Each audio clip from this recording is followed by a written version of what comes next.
جی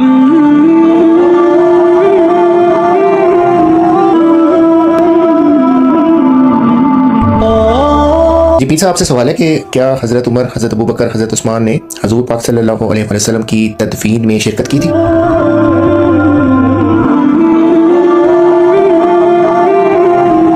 آپ نے جو سوال کیا ہے، اب اہل سنت والجماعت کی کتب میں جو کوئی لکھا ہے، یہ دیکھو جامع الاحادیث میں یہ بات موجود ہے کہ حضرت ابوبکر صدیق، حضرت عمر فاروق نبی پاک صلی اللہ علیہ وآلہ وسلم کی تدفین میں شامل نہیں تھی۔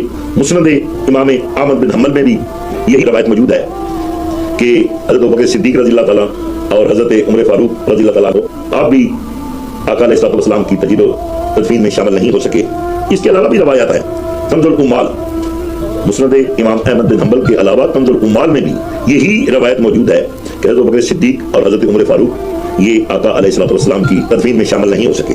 اور مصنف ابن ابی شیبہ نے بھی یہی روایت کی ہے کہ یہ حضرات شامل نہیں ہو سکے۔ جن افراد نے نبی پاک صلی اللہ علیہ وسلم کو غسل دیا تھا انہوں نے ہی آپ کو دفن کیا۔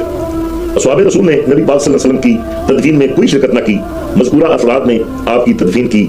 یہ طبقات ابن سعد میں بھی ہے، کنز الامال کے الفاظ بھی موجود ہیں کہ حضرت صلی اللہ علیہ وسلم کی تدفین میں 4 افراد کے ہاتھوں عمل میں لائی گئی کہ حضرت صلی اللہ علیہ وسلم کی تدفین میں حضرت ابوبکر صدیق اور حضرت عمر فاروق شامل نہیں تھے۔ کنز الامال کا یہ حوالہ موجود ہے۔ آپ نے حکومت دے معاملات نو نبی علیہ السلام دی تجہیز و تکفین نالوں زیادہ فضیلت دیتی اور ادھر چلے گئے۔